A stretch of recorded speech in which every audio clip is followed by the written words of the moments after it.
Hello everyone. Welcome to the first lesson of the course on Cryptography and Network Security by Sourav. Let us start the lesson by answering the question, what is cryptography?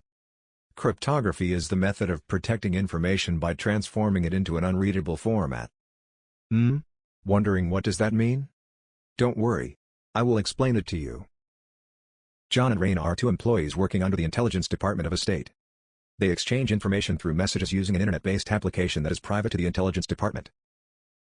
The messages are exchanged by these two computers using the internet. So, there's a chance that someone eavesdrops the messages. This is a serious security issue. In order to provide security for protecting the valuable information, we can use cryptography. Cryptography involves encryption and decryption of information.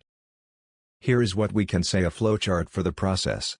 We have a message "Hello World" which we wait it to transmit over to some other place. We can use cryptography to do it secure. A message "Hello World" is to be transmitted. We encrypt it using a key which changes its form to the one displayed here. Notice that you cannot understand the meaning of the encrypted text. This encrypted message is transmitted over to the receiver machine where it is decrypted using the key. The key is a secret one. This is how we protect the message from being misused by them. You must be wondering, what are the meanings of the terms encryption, decryption and key used in this explanation? Isn't it? Okay, I will tell you that. Encryption is the process of converting information or data into an unrecognizable form. This is done to ensure that the data is not understood even if it's intercepted by an unintended receiver. Decryption is the process of converting information or data from an unrecognizable, that is in encrypted form, into a recognizable, that is in original form.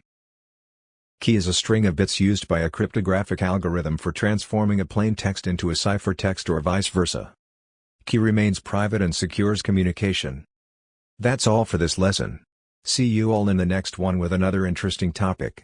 Like the video and do let me know if you have questions related to the topic. Share this video. Subscribe this channel, and don't forget to hit the bell icon if you don't want to miss out some really awesome videos coming up. Stay connected. Thank you.